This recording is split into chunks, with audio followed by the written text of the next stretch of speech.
Tyrannosaurus racks, जिसे हम commonly T-rex के नाम से भी जानते हैं, यह एक बहुत बड़ा और शक्तिशाली प्रेडिएटर यानी कि शिकारी था जो कुछ करोड़ों साल पहले इस जमीन पर रहते थे।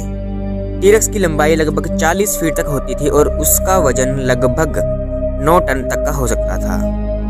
ये मेनली मीट ईटर थे, यानी कि ये सिर्फ मांस खाते थे और उसके दांत सख्त थे जो उसे शिकार को खाने में और उसको मारने में भी मदद करते थे।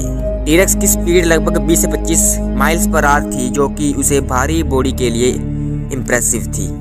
टी-रेक्स के दांत और जो मसल्स इतने मजबूत थे कि उसकी बाइट फोर्स एस्टिमेट 12,800 पाउंड तक पहुंच सकती थी। इसकी वजह से वो अपने शिकार को बड़ी आसानी से मार सकता था।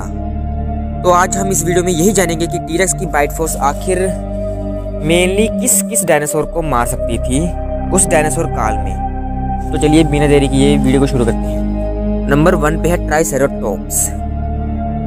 ट्राइसेराटोप्स एक बहुत ही खतरनाक शिकारी डायनासोर था और ये अब तक का सबसे मोटी चमड़ी वाला डायनासोर भी था।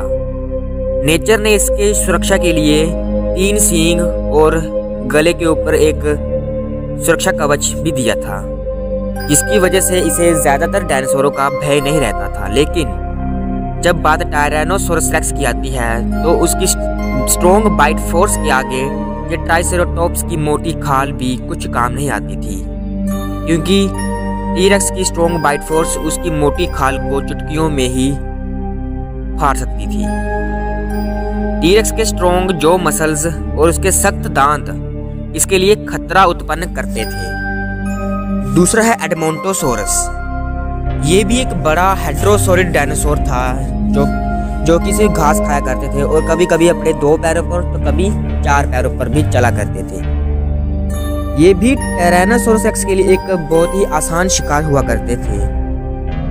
एडमोंटोसोरस का साइज भी ट्राइसेराटोप्स से थोड़ा सा ही बड़ा होता था, लेकिन इसके पास ट्राइसेराटोप्स के मुकाबले बहुत ही कम सुरक्षा कवच मौजूद थे, जिसके लिए इसे टी-रेक्स का शिकार बनने से कोई नहीं रोक सकता था।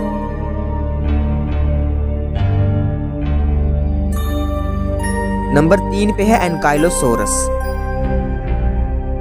एनकाइलोसोरस एक बहुत बड़ा और भारी भरकम टैंक जैसा शाकाहारी डायनासोर था, जिसके पास अपनी सुरक्षा के लिए एक गदा जैसी पूंछ हुआ करती थी। इसकी इसी पूंछ की वजह से कोई भी शिकारी डायनासोर इसके पास जाने से भी डरता था। लेकिन टायरानोसोरस रेक्स अपने तेज दिमाग और अपने स्ट्रॉन्ग बाइट फोर्स के कारण एनकाइलोसोरस को मारने में भी सफल हो पाता था। एनकाइलोसोरस की मोटी और भारी खोपड़ी और खाल टी-रेक्स के लिए एक चैलेंज हो सकती थी, लेकिन टी-रेक्स की स्ट्रॉन्ग बाइट फोर्स ने इसे भी अपने आड़े हाथों ले लिया था। एनकाइलोसोरस की मोटी खाल और इसकी गदा जैसी पूंछ भी इसे टी-रेक्स के बाइट फोर्स से भी नहीं बचा सकती थी। तो दोस्तों इस वीडियो में बस इतना ही। अगर इसका आपको पार्ट 2 चाहिए तो कमेंट में हमें ज़रूर बताएं और आने वाली ऐसे ही वीडियोस को देखने के लिए हमारा चैनल सब्सक्राइब करें। Animal facts Hindi. धन्यवाद।